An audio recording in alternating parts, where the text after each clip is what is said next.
Okay guys, Tom repaired the door on this. This plastic got ripped off. We got seed trays sucked out and flung all over the place. Sadly, this greenhouse is out of commission.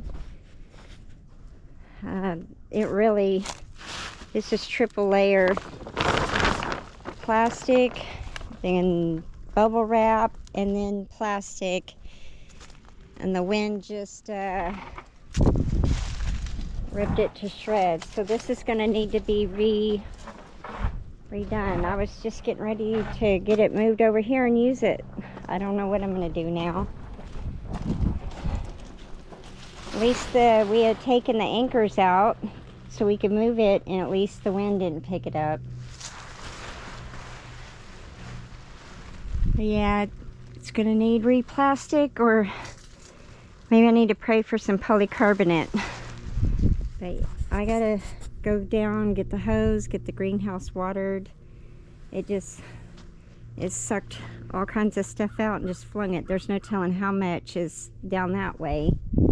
In the garden right there where I had the tarps down at the ground level, it managed to pick it all up and fling it. I have all kinds of stuff flung this way. Oh boy. Well, I'm thankful. This is just minor stuff.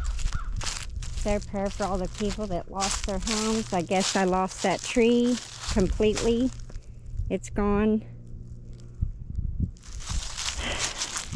That tree's hanging on. That's that plum tree. I only have one Rainier cherry left.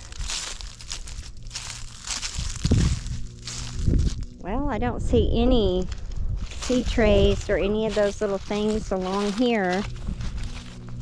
There are a lot of plastic bags. We saw a lot of plastic bags flying through the air yesterday. Well, there is a few that made it clear down here. I imagine if they got to that point, because you can see where all the leaves used to be, probably picked it up and took it clear over the fence. So anyway, we were working on the garden, getting it restored. We'll get it done. Alright, so guys, I haven't even gone into the orchard to see the damage there, so we'll go there next. I'm going to go check these out.